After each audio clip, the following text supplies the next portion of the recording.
Nah, mudah-mudahan dari situ kalau Anda masih bisa survive, belum mati misalnya ya. Kalau mau mati ya pivot aja dulu ya, cari Hmm. bisnis yang lain yang bisa diselamatkan. Kita jual masker, APD dan segala macam, nggak apa-apa. Ya, ya. Jangan gengsi dalam situasi ini. Halo, selamat siang Pak Budi. Siang, apa kabar? Alhamdulillah baik Pak. Bapak gimana kabarnya Pak? Alhamdulillah sehat saya. Nih, sorry saya ganti Alhamdulillah telepon. sehat. Tadi itu nggak jalan dia. Oh iya Pak. Udah di rumah berapa hari nih Pak? Sebulan, hampir sebulan. Oh udah sebulan ya. Gimana Pak? Iya. Ceritain dong Pak. Lagi ngapain aja? Lagi sibuk apa? Sekarang kayaknya lagi sering live ya Pak ya? Iya, sekarang schedule lagi full. Wah, Jadi, tetap produktif ya Pak ya? harus produktif, kalau nggak bingung juga di rumah kan. Bener Pak. Gimana Pak? Bisnisnya lancar Pak? Ya, ada yang lancar, ada yang tidak ya. Begitulah kira-kira. Yang Eh, oke-oke ada, yang kurang bagus banyak gitu ya. Yang bagus hmm, ada, tapi mungkin nggak belum banyak. Ya. Dan teman-teman yang saya bina selama ini juga nasibnya sama ya, mungkin kondisinya. Jadi ada yang bagus, ada yang kurang, tapi mungkin situasi sekarang ini lebih banyak yang kurang bagusnya nih. Tapi ya kita harus hmm. semangat terus loh. Banyak yang harus dilakukan. Benar Pak. Boleh ada cerita-cerita menarik nggak Pak tentang apa perubahan landscape bisnis yang mungkin Bapak Budi alami di saat krisis seperti ini Pak? Mungkin ada yang bisa diceritakan yang di-sharing ke kita Pak? Ya banyak sih sebetulnya ya. Jadi banyak hal-hal yang mungkin karena perubahan-perubahan yang shock begini mengakibatkan kita memikir ulang ya dari sisi kehidupan pribadi maupun tentunya kehidupan bisnis kita. Karena kalau kita sudah hampir sebulan mungkin ya di rumah, ya, itu membuat kita berpikir ulang cara kerja kita berbeda, mungkin pola kita apa ya hidup kita tidak seperti normalnya lagi, ya sehingga itu mengakibatkan juga perubahan-perubahan pola konsumen yang dari sisi bisnisnya itu bisa saja juga berubah nantinya. Jadi ini yang harus ditangkap juga oleh para pengusaha ya, para entrepreneurs gitu. Baik Pak. Oke Pak, kita mungkin langsung aja ke topik bahasan ya Pak ya. Kali ini Ya, kan kita mau membahas tentang leadership in crisis nih Pak. ya. Nah, kita mungkin mulai dari agak jauh dulu ya Pak ya. Menurut Pak Budi sendiri nih untuk di saat-saat krisis seperti ini gitu dan terhadap pengaruhnya terhadap leader-leader dan terhadap business owner nih seperti apa Pak?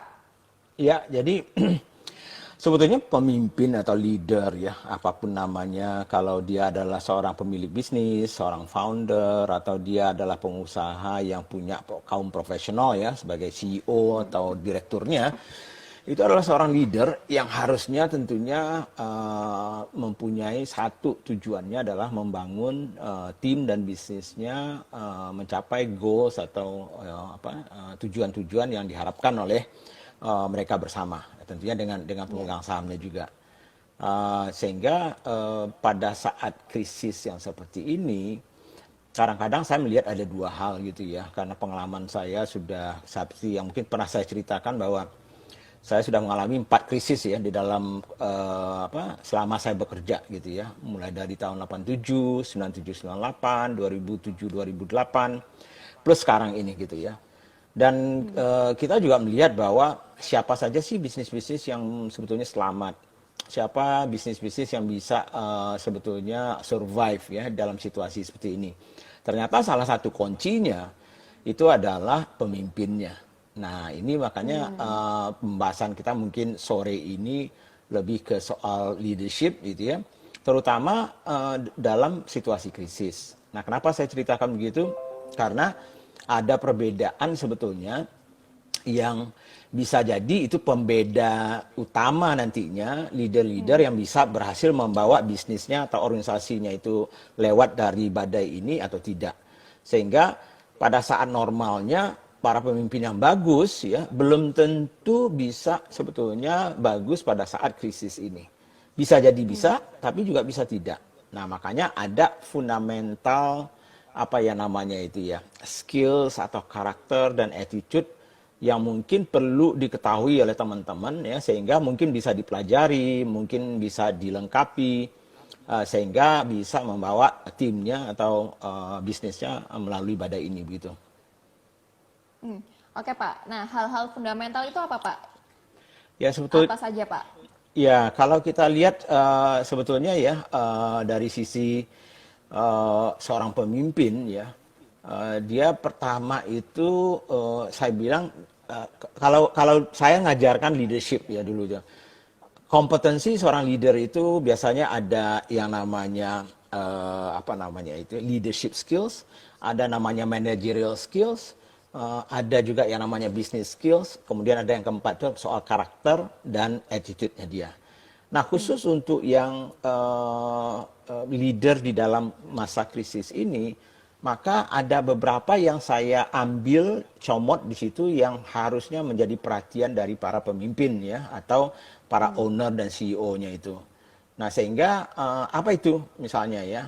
Jadi pertama ada 5 ya yang saya mau share itu ya, seorang leader yang menurut saya itu penting di dalam masa krisis ini.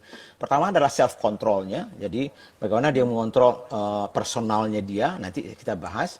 Kemudian kedua adalah soal komunikasi ya, itu sangat-sangat penting dalam situasi sekarang ini. Kemudian soal decisiveness ya, decisiveness itu adalah sebuah apa ya ketegasan ya dari seorang pemimpin dalam masa krisis ini. Kemudian yang keempat itu adalah masalah adaptasi ya, adaptasi dalam situasi yang selalu berubah-ubah ya dalam masa krisis ini. Kemudian yang terakhir nomor 5 itu adalah soal kreativitas dan inovasi seorang pemimpin itu. Nah, itu 5 hal yang menurut saya penting ditonjolkan. Jadi banyak sebetulnya kriteria lain sebagai pemimpin. Tapi dalam masa krisis ini mungkin yang 5 itu yang secara pribadi saya alami, tapi sekaligus juga saya melihat pemimpin-pemimpin sukses itu juga mungkin secara umum itu yang kekuatan mereka pada saat menangani krisis. Nah, kalau kita masuk ke self control ya atau kita cerita yang pertama tadi self control. Itu adalah bagaimana pemimpin itu sebetulnya adalah pemimpin yang tidak cepat panik. Karena banyak sekali yang saya lihat dalam situasi krisis ini, mungkin mereka, aduh gimana ya caranya, aduh sales saya drop 80%, 50%, 70%, panik langsung. Sehingga bisa berakibat negatif. Jadi calm ya, calmness ya, self control itu tenang. Kemudian yang kedua adalah pemimpin self control itu juga adalah bagaimana seseorang pemimpin itu melihat situasi itu dari kacamata atas helikopter yang saya ceritakan ya. Jadi 360 view ya Pak? iya, jadi mereka nggak melihat hanya sepotong-sepotong gitu ya. Jadi mereka nggak boleh panik pertama ya, mereka harus bisa kontrol dirinya, self control, tapi kemudian melihat secara lebih luas ya. Kemudian yang ketiga dari sisi self control itu ada yang namanya saya bilang kan not impulsif ya atau tidak impulsif apa ya reaktif ya Tidak mungkin ya. Iya. Jadi banyak ya kita melihat ada situasi orang bilang sama saya, Pak, kan dalam krisis ini kita harus cepat reaktif. Betul, ya. Tapi bukan berarti impulsif, ya. Reaktif itu, ya kalau impulsif itu bagi saya reaktif yang mungkin tidak terpikirkan, ya. Sehingga langsung cepat mengambil keputusan yang bisa benar, bisa juga salah. Kemudian yang keempat soal self control itu adalah yang namanya yang saya bilang itu seorang pemimpin yang punya self control dalam krisis ini adalah seorang pemimpin yang peduli dengan timnya, peduli dengan karyawannya. Karena semua orang dalam krisis ini akan panik, akan mikirkan nasibnya dia. Mungkin karyawan itu malah nggak mikirkan perusahaan. Mungkin mereka hanya mikirkan diri mereka, gimana nasib saya nih? Saya akan di PHK atau tidak ya? Perusahaan ini akan bangkrut atau tidak ya? Saya besok masih makan atau tidak? Sehingga pemimpin yang punya self control itu, dia juga harus paham situasi itu sehingga dia ingin menunjukkan ya kepedulian dia atau careness-nya itu terhadap timnya. Jadi itu soal self control dari saya. Jadi pemimpin itu ya. Nah, kemudian yang kedua, mungkin kalau kita mau share itu yang kedua adalah ini yang salah satu yang saya paling sering saya soroti ya, pemimpin-pemimpin yang kuat ya, baik di masa normal maupun masa krisis, apalagi di masa krisis itu adalah soal komunikasi ya. Nah, komunikasi ini kalau pemimpin yang tidak punya komunikasi yang kuat ya, itu bisa berantakan timnya ya. Nah, apa itu komunikasi yang kuat dalam masa krisis ini ya? Pertama ya soal clarity atau kejelasan dari apa yang dikomunikasikan ke semua pihak. bukan hanya ke orang dalamnya atau karyawannya, tapi juga termasuk orang luar, ya. Istilahnya itu stakeholdernya, ya, pemangku kepentingannya, ke pemerintah mungkin, ke bank mungkin, ke supplier. Dia harus berkomunikasi dalam situasi ini, kan itu ya. Nah, kemampuan dia berkomunikasi ini akan menentukan juga nasibnya nantinya, ya. Jadi clarity-nya atau kejelasannya. Yang kedua dari sisi komunikasi ini itu adalah soal concise dan to the point. Concise itu adalah nggak bertele-tele gitu ya. Karena kita perlu cepat nih keputusan ya. Sehingga pada saat kita mengkomunikasikan sesuatu itu selain dari jelas, tetapi juga singkat, padat gitu ya. Nah, kemudian yang ketiga adalah soal waktunya. Jadi pertama jelas, ya, padat, kemudian tepat waktu. Jadi banyak yang kita lihat bahwa orang berkomunikasi terlambat. Sehingga misalnya seperti kalau saya melihat misalnya, saya nggak tahu ya, negara kita misalnya ya, harusnya mungkin ya jauh sebelumnya Wuhan sudah terjadi itu mungkin kita sudah mulai komunikasi nih soal komunitas, kita sudah mulai mempersiapkan diri. Kemudian kita mempertegas itu apa sih yang kita komunikasikan, ya. Nah, itu yang kedua yang saya ceritakan tadi. Jadi mungkin saya coba share dulu ya apa yang tadi itu sehingga bisa kita coba tanya jawab. Yang ketiga itu masalah decisiveness ya, soal ketegasan. Jadi pemimpin-pemimpin yang berhasil terutama dalam masa krisis ini adalah pemimpin yang punya namanya itu kemampuan membaca situasi itu secara rasional. Jadi ketegasan itu bukan berarti impulsif, bukan tanpa perhitungan. Ya, jadi itu yang maksud saya tadi. Jadi dia harus bisa membaca situasi itu secara rasional ya. Kemudian situasi itu dia lihat nih prioritasnya apa sih yang harus saya ambil sebagai pemimpin ya. Apakah saya prioritasnya cash flow-nya saya selamatkan dulu ya. Apakah sales-nya yang saya harus selamatkan, apakah cost-nya saja yang saya potong, itu semuanya itu dipikirkan secara nasional dan ditaruh sebagai prioritasnya yang mana. Nah, kalau itu sudah ya, baru setelah itu kita cerita bahwa bagaimana seorang pemimpin itu mengambil sumber daya yang diperlukan untuk mengeksekusi ya apa yang sudah diputuskan dan sebagai prioritasnya. Nah, ada beberapa kali saya live Instagram dan juga di dalam video saya cerita soal eksekusi. Salah satunya adalah percuma kita merencanakan sesuatu ya, tapi kemudian kita nggak memberikan sumber dayanya. Kalau diperlukan uang, kita nggak berikan uangnya ya. Kita perlukan tenaga, tapi kita nggak perlukan. Akhirnya apa yang kita rencanakan itu gagal. Ya. Nah, kemudian yang terakhir dari sisi ketegasan itu bagi saya itu adalah soal kecepatan dalam mengambil keputusan. Jadi perbedaan tadi impulsif tadi itu beda ya.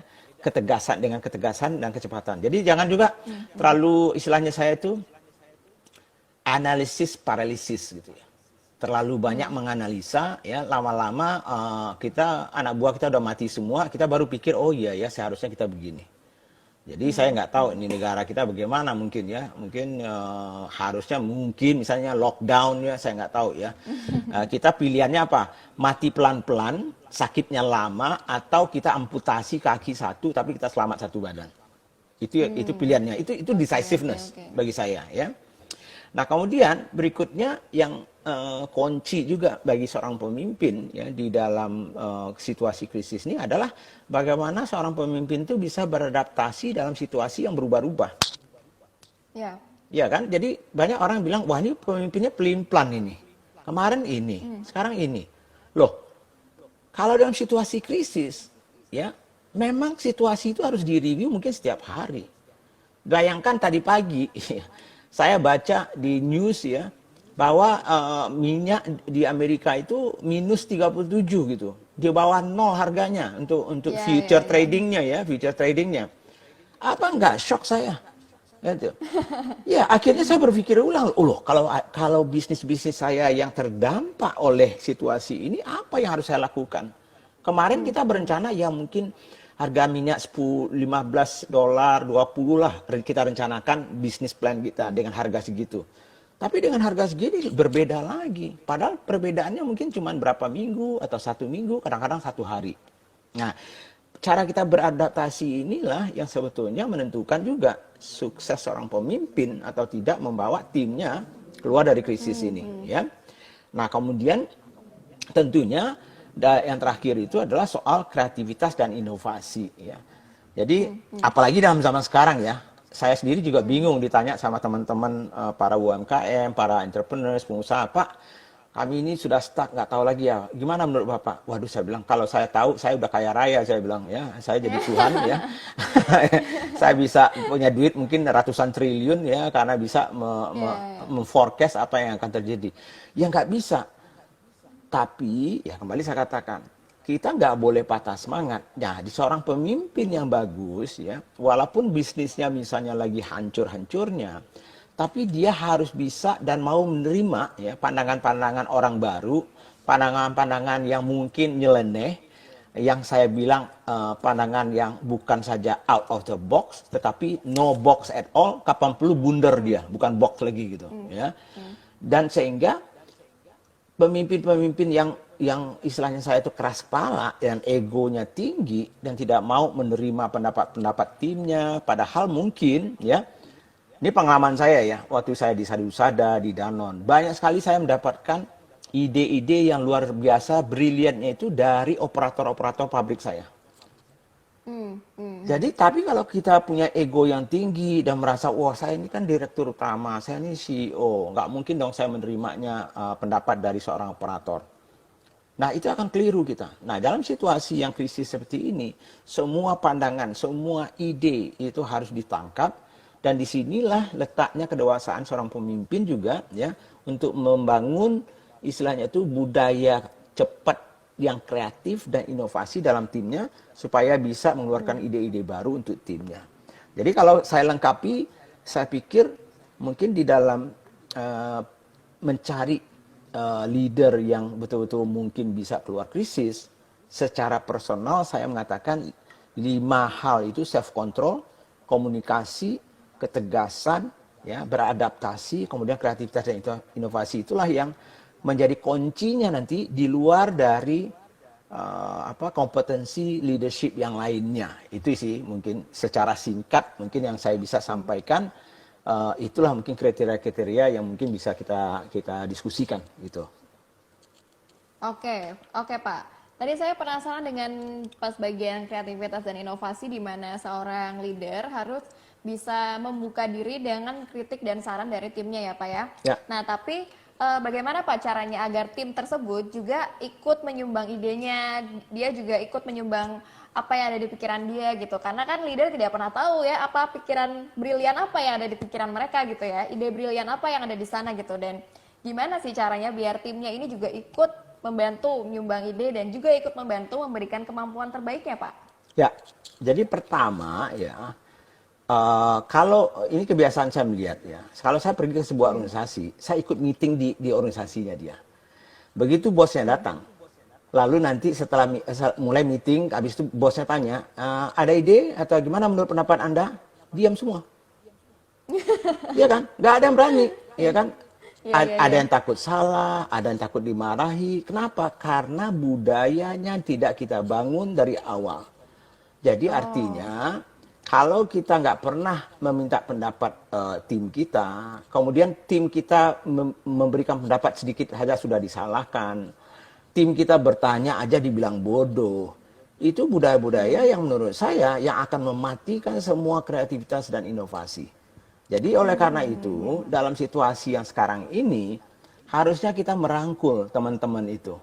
Rangkul semua orang yang dari atas sampai bawah dan sampaikan ke mereka bahwa situasi kita lagi krisis dan segala macam. Saya sangat terbuka untuk bisa menerima apapun idenya, sebodoh apapun idenya ya. Mari kita taruh dia di meja dan kita lihat mana yang mungkin menurut kita bisa menyelamatkan kita, ya kenapa tidak ya, dari manapun datangnya ide itu. Jadi pertama itu adalah bagaimana kita membangun trust-nya ya, tim kita, bahwa mereka ini tidak akan dimarahi, tidak akan dibodoh-bodohi, tidak akan dibully kalau mereka itu memberikan ide, saran, maupun pertanyaan itu. Jadi bangunlah budaya itu dari awal ya. Dan juga mungkin untuk teman-teman nasihat saya begini.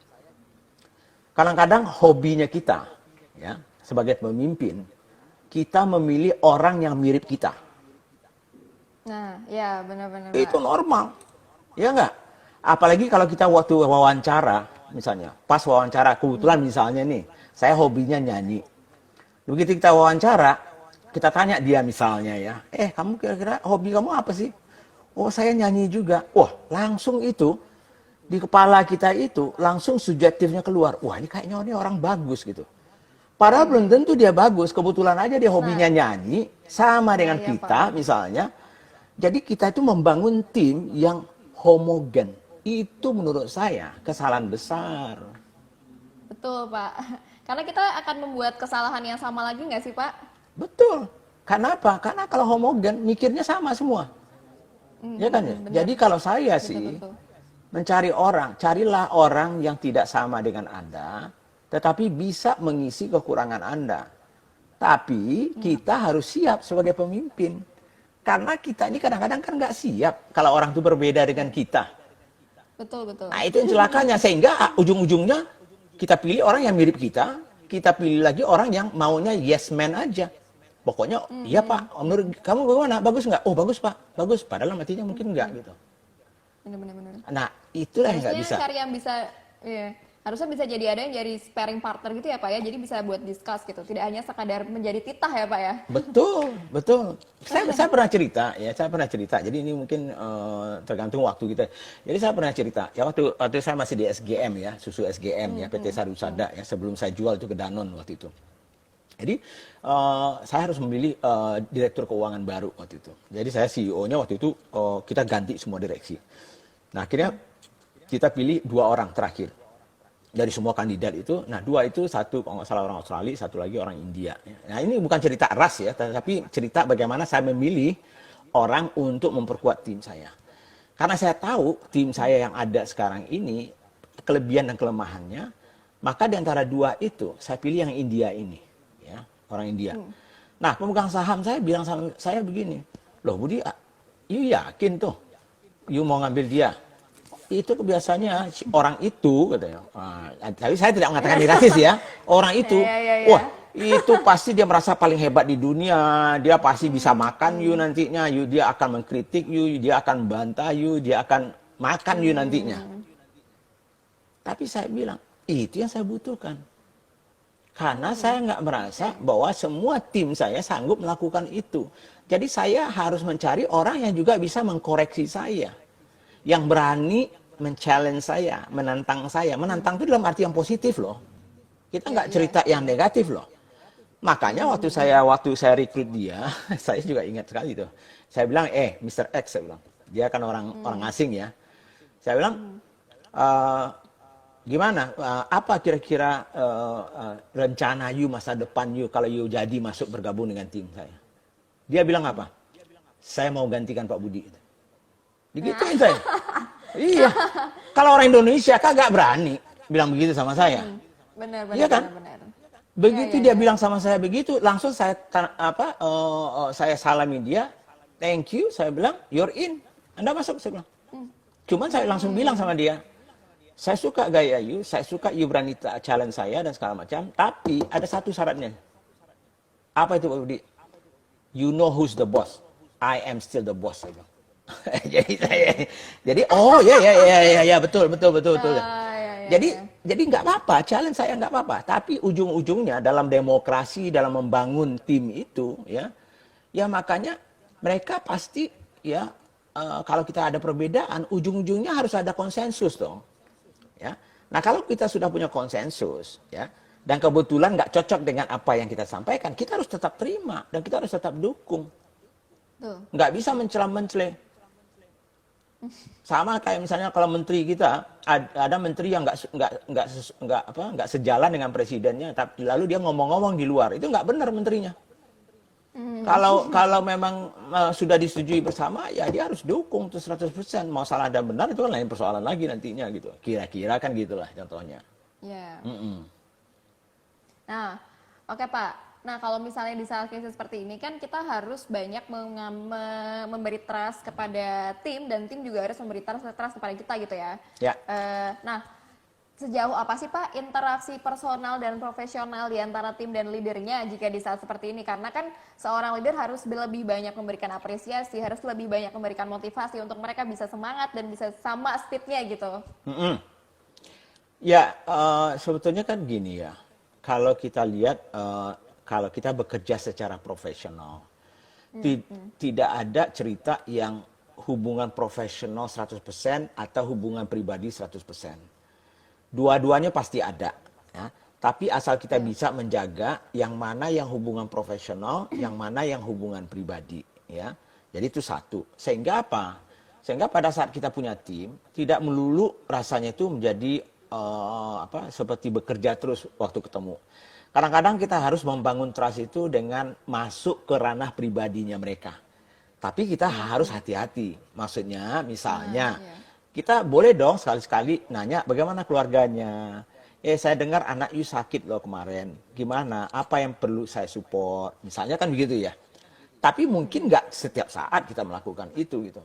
Ya. Tapi itu membangun trustnya bahwa ini orang bukan hanya bos biasa, bukan hanya soal pekerjaan, tapi dia juga paham bahwa saya juga butuh ya masalah personal saya itu akan karena ujung-ujungnya ya. Kalau orang coba lihat ya, orang kadang-kadang saya ketemu tim saya, ada uring-uringan dia, ya datang ke kantor. Lalu saya tanya, kenapa dia uring-uringan? Saya tanya, ada masalah nggak dengan tim kerjanya atau anak buahnya? Nggak ada. Ternyata masalahnya ada di rumahnya. Jadi masalah pribadi, ya itu nggak bisa juga kita mengatakan bahwa itu tidak akan mempengaruhi masalah kantor atau masalah bisnis kita. Makanya harus ada keseimbangan antara bagaimana kita menghandle mereka itu secara pribadi sebagai orang manusia yang punya kepribadian, ya, dan manusia yang bekerja dengan kita bersama-sama membangun sebuah bisnis. Nah, sehingga apa? Karena kita harus objektif, ya. Sehingga mereka pada saat mereka betul-betul bagus, ya kita berikan tentunya mereka juga penghargaan. Tapi kalau mereka nggak bagus, kita harus kembangkan mereka. Kita harus berikan kesempatan untuk mereka belajar kembali. Tapi terakhir ujung-ujungnya ya mungkin harus ada juga punishment-nya gitu. Ya, kalau mereka juga tidak. Jadi mau kita dekat secara pribadi atau tidak, kita harus tetap objektif. Nah, disitulah dibangun trust itu. Makanya sering saya mengatakan bahwa saya nggak perlu dicintai, yang penting orang respect dengan saya. Karena mencari apa namanya itu membuat orang menyukai kita 100%. Wah, itu you habis ya. Dalam dunia ini nggak ada. Jadi jangan berharap you akan bisa melakukan itu. Jangan jadi people pleaser ya Pak ya. Lah iya mati, nggak bisa, nggak bergerak ya. Benar. Ya itu. Jadi kalau pemimpin negara mau pemimpin perusahaan, nggak ada, pasti ada yang nggak suka, pasti ada yang suka. Tapi yang jelas, asal kepentingan yang bisnis itu secara umum yang kita jadikan objektif dalam keputusan kita atau tidak, gitu. Mau orang suka atau tidak, ya lain persoalan gitu. Jadi nggak ada bedanya sih negara dengan perusahaan bagi saya sih. Oke Pak. Kita mungkin bisa kembali lagi ke 5 hal yang tadi Pak Budi sempat katakan ya secara fundamental gitu Pak. Saya penasaran dari bagian self control nih Pak. Ya. Sebelum leader ini terjun ke dalam bisnisnya, dia Ya. harus menyelesaikan diri dia sendiri berarti apa ya? Kayak untuk dia melakukan self control itu, Ya. apa yang harus dilakukan seorang leader agar dia tetap calm? Karena pasti akan ada banyak hal yang membuat dia overwhelmed gitu Pak di saat-saat seperti ini. Karena padahal sebelum dia menuju ke timnya, dia harus bisa stabil dengan diri dia sendiri dulu kan Pak. Nah, Ya. kira-kira apa yang harus dilakukan seorang leader Pak agar dia tetap seperti itu? Ya, makanya seorang leader itu akhirnya adalah orang yang terpilih toh. Makanya nggak banyak yang bisa jadi leader. Kalau di dalam organisasi itu pasti ada piramidanya kan itu. Jadi Iya. seorang leader harusnya, ini kan bukan leader karbitan ya, kalau kita cerita ya, harusnya sudah melalui proses-proses di mana dia sudah mengalami misalnya hal-hal yang mungkin membuat dia kehilangan kontrol, ya sehingga dia mengalami akibat dari kehilangan kontrol terhadap dirinya. Sehingga dari situlah harusnya dia belajar ya dari soal self controlnya ya.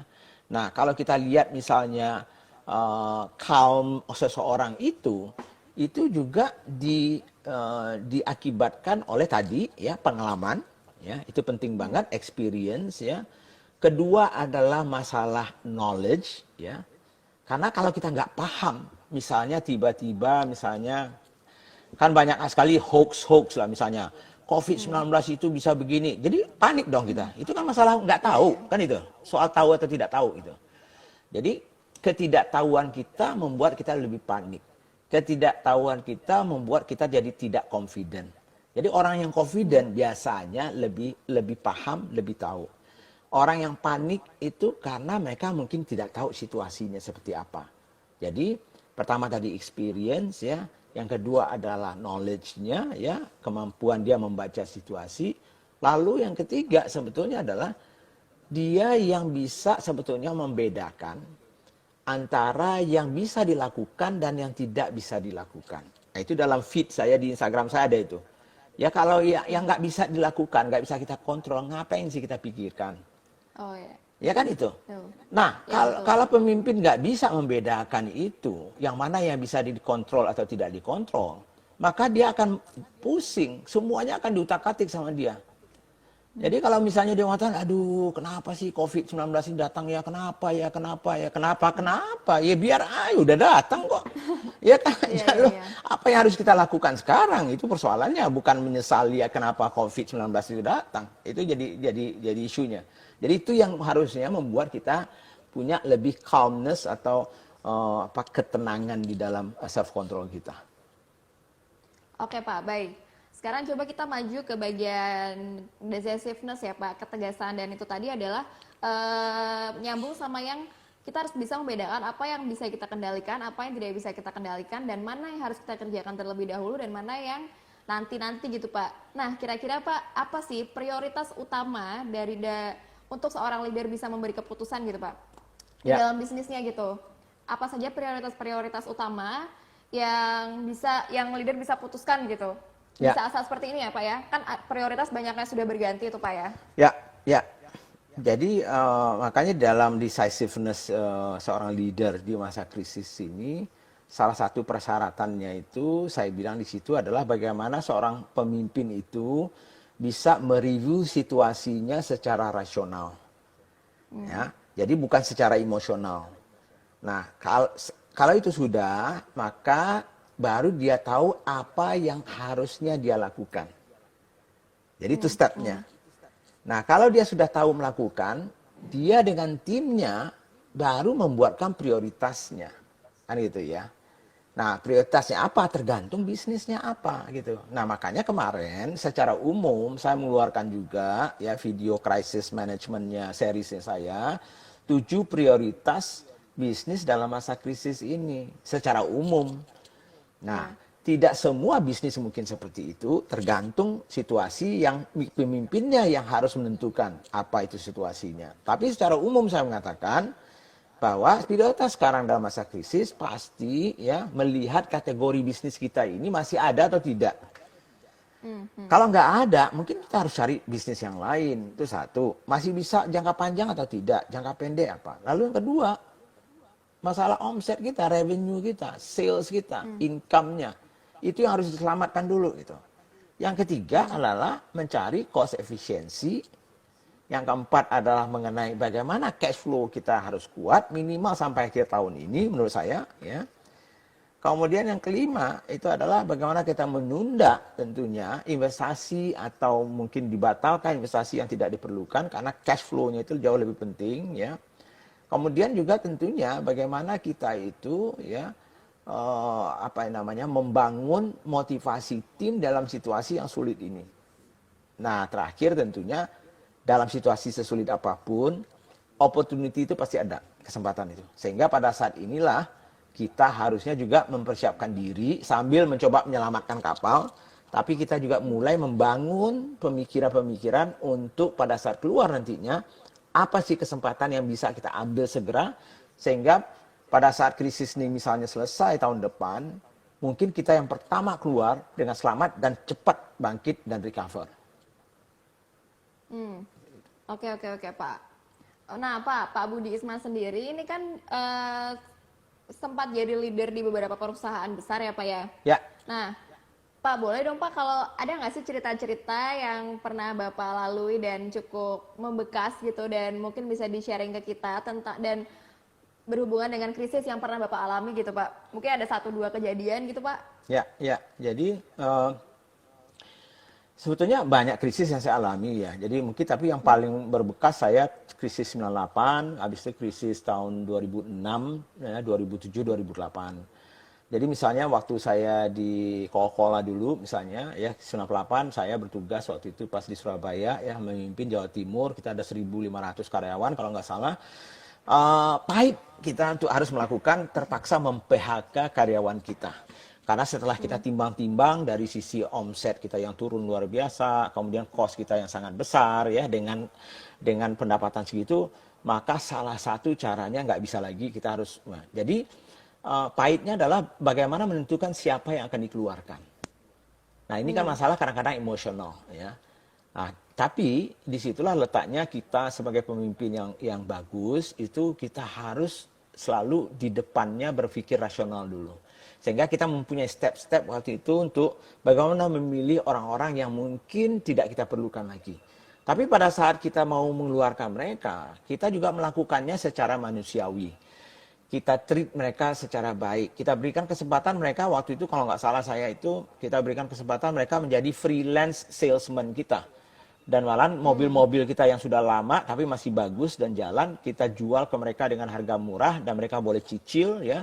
Kemudian kita kasih modal mereka untuk bisa jualan Coca-Cola ya tapi sebagai freelancer.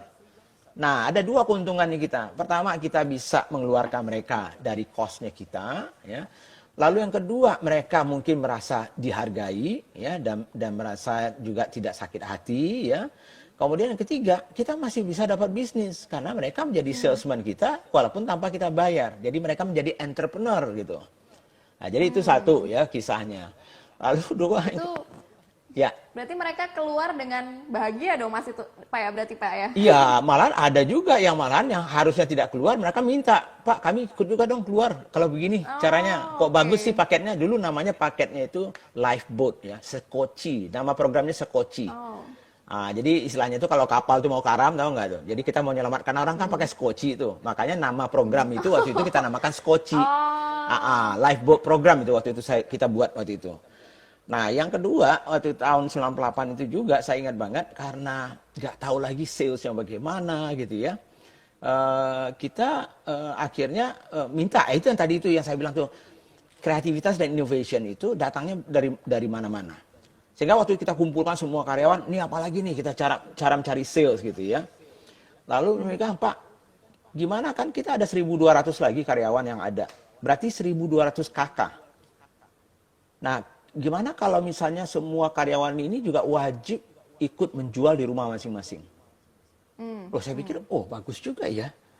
Jadi artinya saya bertambah sebetulnya titik penjualan saya 1.200 loh. Ya, agen dan reseller saya yang sebetulnya karyawan saya sendiri ya. Oke. Ya, jadi akhirnya kita buatkan program, kalau nggak salah saya nggak ingat persis ya, tapi intinya adalah mereka setiap keluarga, setiap karyawan wajib ikut menjual di rumahnya dan kita berikan mereka modal adalah istilahnya itu barang ya, Coca-Cola itu entah berapa box dan segala macam ditaruh di rumah mereka dan mereka wajib mencoba menjual di sekeliling rumahnya aja, di RT-nya, di RW-nya. Nah, karena kita masih punya 1.200 karyawan waktu itu, ada bagian produksi, ada keuangan, HR, dan segala macam. Ya, tapi mereka ikut jualan. Disitulah letak kebersamaan kita. Nah, akhirnya ya kita boleh dikatakan kita yang mungkin yang paling cepat keluar dari krisis itu, tahun 98 itu. Nah, terakhir saya pergi ke Gunung Kawi waktu itu, dekat Malang itu.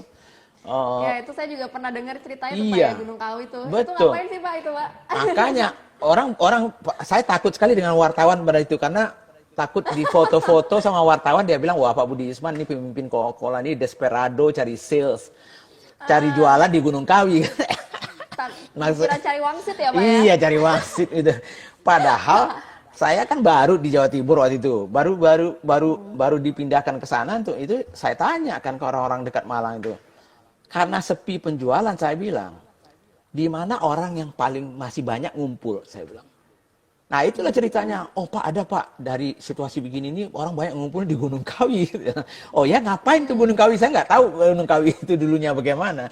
Ayo kita ke sana ya, pergi kami ke atas. Oh, banyak orang di sini ternyata cari wangsit gitu ya, namanya masa krisis kan. Orang iya, ya bener-bener. banyaklah history legendnya. Padahal maksud saya adalah dimanapun orang ngumpul dan banyak orang, pasti bisa jualan Coca-Cola, jualan Sprite, Fanta, teh, dan segala macam. Itu maksud saya minuman gitu.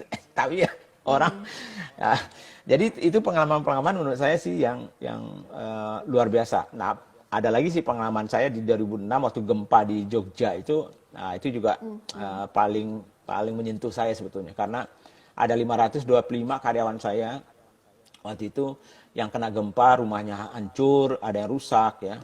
Tapi kita ambil keputusan pahit ya untuk bilang bahwa apapun yang terjadi kita harus bangun kembali rumah itu.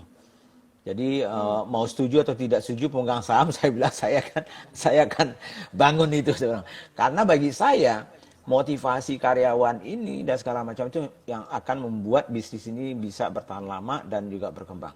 Nah, alhamdulillah setelah gempa itu pabrik kami hancur 2. Orang pikir 6 bulan bisa baru bisa produksi, kami 1,5 bulan sudah bisa produksi.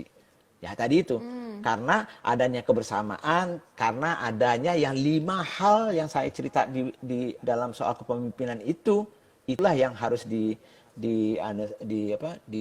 dijalankan. Ya, Mas Wowi, terima kasih. Ini Mas Wowi juga hadir nih kayaknya. Iya ini Pak Ini, Wowi nonton ini. ya, ya. Menyimak dia Ini dalam diam. jadi malu saya jadinya. Iya. Ya, itu mahal sekali ya Pak, itu pengalamannya ya Pak ya. Tidak akan terlupakan sih itu. Betul. Jadi itu juga mungkin yang akan saya tidak mengatakan perusahaan besar itu seperti itu, perusahaan kecil itu lain lagi, enggak. Secara prinsip mau besar atau kecil bisnis kita, prinsipnya sama ya. Pemimpin itu adalah pemimpin ya. Cuman bagaimana caranya kita memanfaatkan tadi itu ya, kalau sharing yang saya lakukan ini dan bagaimana aplikasikan untuk bisnis kita yang berbeda-beda ya, dan juga mungkin tahapannya juga pada saat yang tidak sama. Tapi mudah-mudahan itu juga bisa tentunya membantu teman-teman untuk berpikir ulang cara mereka memimpin bisnisnya, terutama dari situasi yang sekarang ini. Oke Pak. Oke Pak, saya kemarin itu sempat lihat postingannya Pak Budi tentang eksekusi itu Pak, itu Ya. menarik sekali gitu Pak. Ya. Dan saya agak penasaran Pak, karena Pak Budi di sana bilang kalau suksesnya eksekusi itu Ya. bergantung kepada strategi, people, dan operations. Nah, gimana sih Pak caranya agar ketiga hal ini tuh bisa berjalan dengan speed yang sama gitu? Kira-kira apa yang harus leader berikan Pak? Ya, ini pengalaman, makanya saya buka-buka buku kembali yang lama-lama ya, saya keluarkan, dapat saya buku Larry sama Rancaran ini.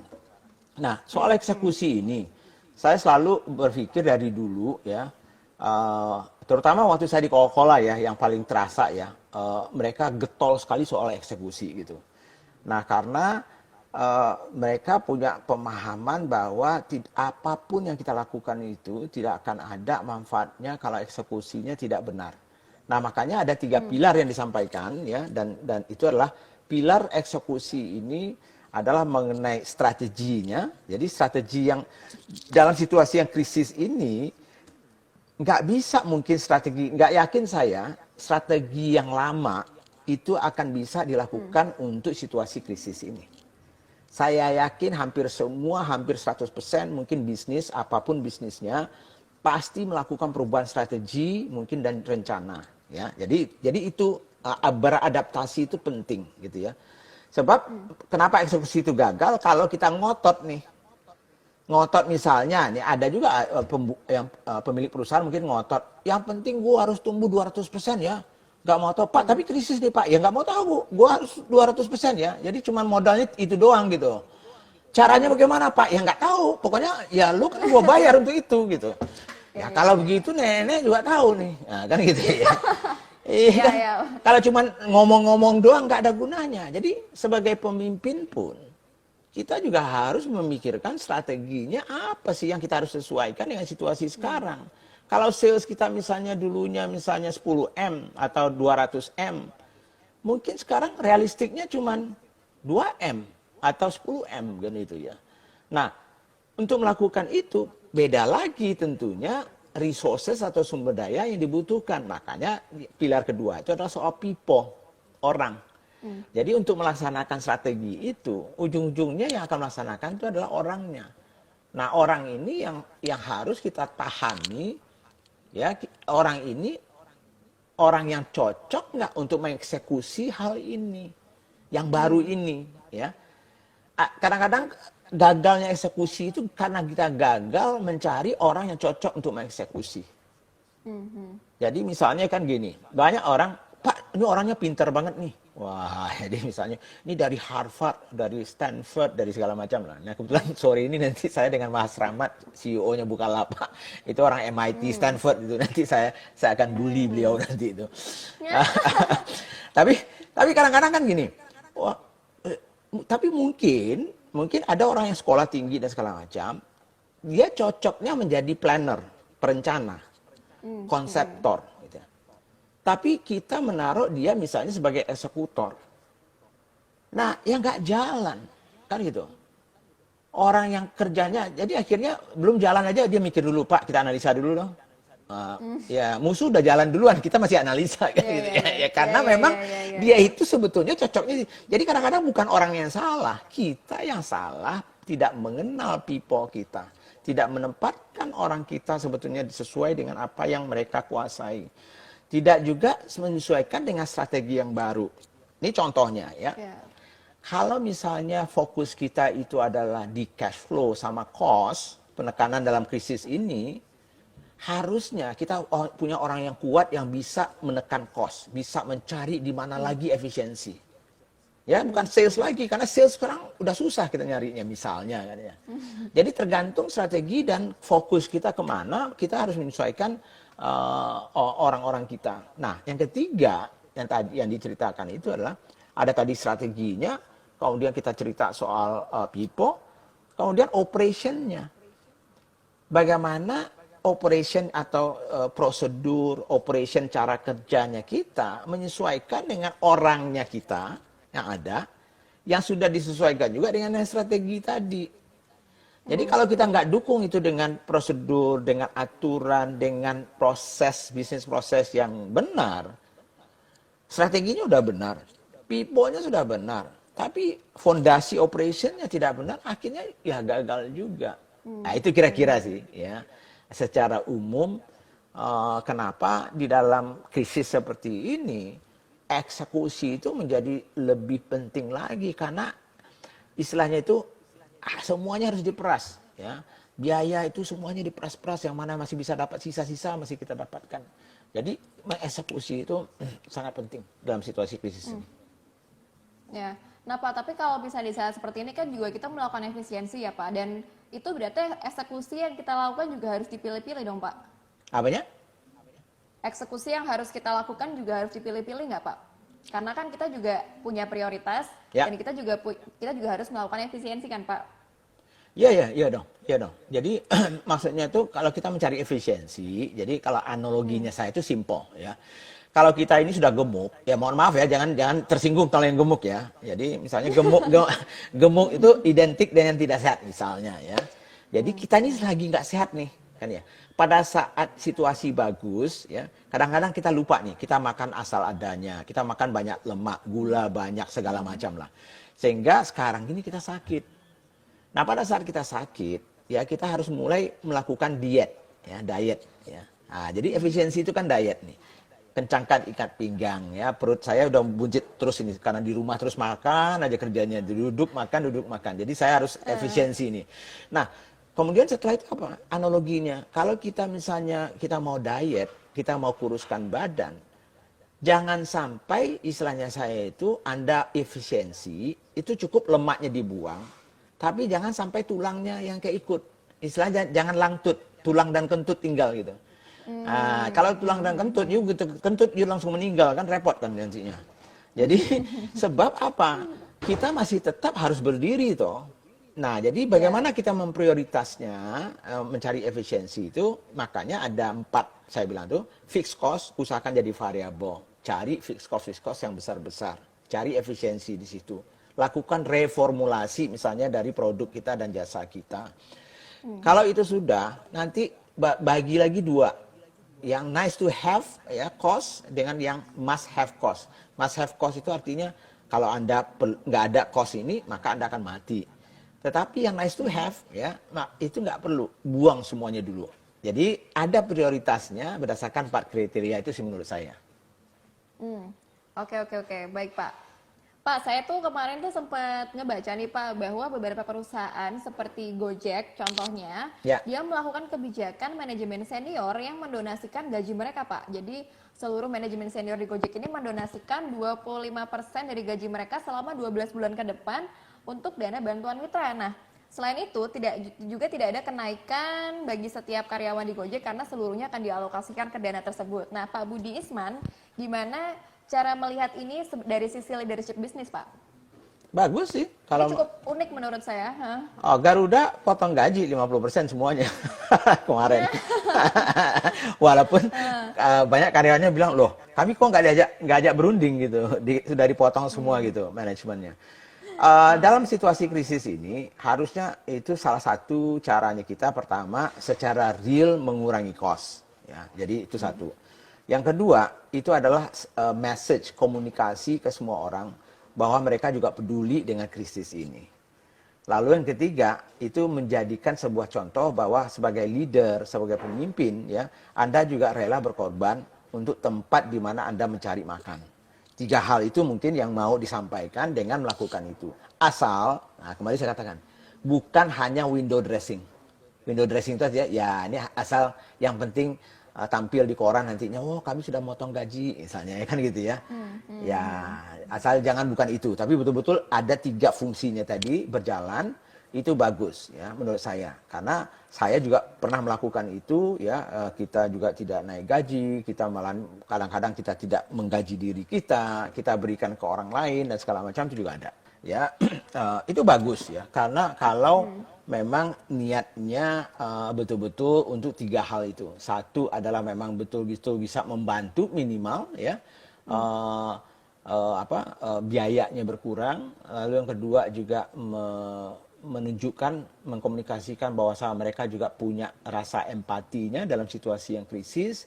Lalu yang ketiga tentunya dia juga mengkomunikasikan bahwa mereka bisa menjadi contoh bahwa kepentingan perusahaan itu bagi mereka nomor 1 begitu. Oke, Pak, baik.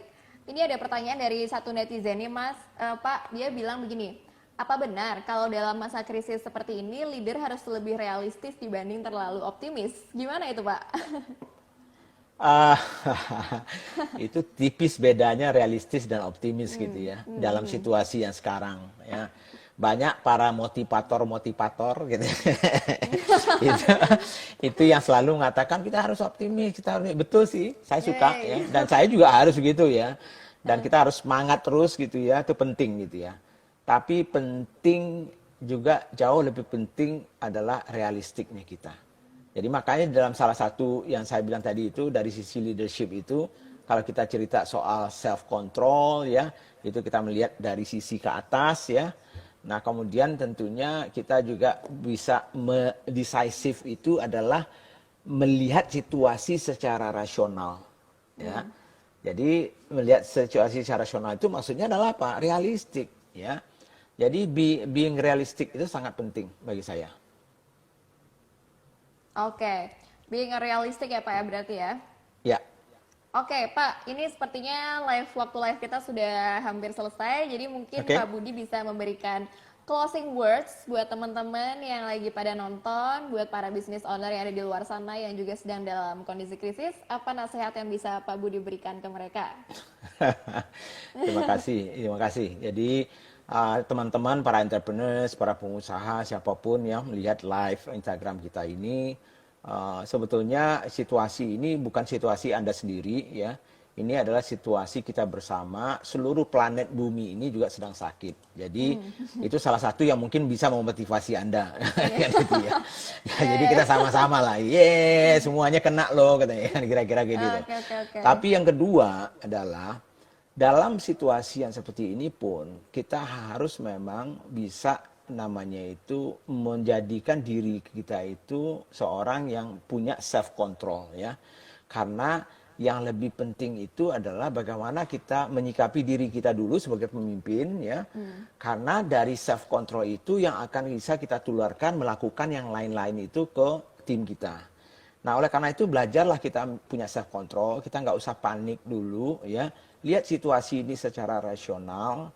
Lalu yang lebih penting tentunya adalah komunikasikan apapun pahitnya, manisnya dengan tim Anda semua. Siapkan diri ya untuk masa yang suram ini ya. Tapi bukan berarti kita tidak mempunyai mental yang positif ya. Karena kita being realistic tadi itu. Minimal 3 bulan ini Anda harus siap-siap for the worst case ya. Kalau saya berpikir saya akan menyiapkan diri sampai akhir tahun ya. Nah, mudah-mudahan dari situ kalau Anda masih bisa survive, belum mati misalnya ya. Kalau mau mati ya pivot aja dulu ya, cari bisnis yang lain yang bisa diselamatkan. Kita jual masker, APD dan segala macam, nggak apa-apa. Jangan gengsi dalam situasi ini gitu ya. Tapi terakhir tentunya sebagai manusia ya kita juga harus membantu ya untuk COVID-19 ini segera untuk berakhir dan kita menjaga semua tim kita bisa selamat karena nyawa jauh lebih penting daripada uang bagi saya. Itu mungkin nasihat saya atau mungkin sharing dari saya. Oke, Pak Budisman, terima kasih sekali atas insight-nya sore ini. Sangat insightful, sangat bermanfaat buat kita dan buat saya dan buat teman-teman semua yang lagi pada nonton. Terima kasih. Sampai jumpa lagi kembali. Ya, Videonya Pak. mudah-mudahan disimpan katanya. Iya, ya pasti Oke. kita simpan, Pak. Ya, Pak, terima kasih Selamat banyak. sore Semoga- semua. Assalamualaikum. Sore. Ya. Waalaikumsalam.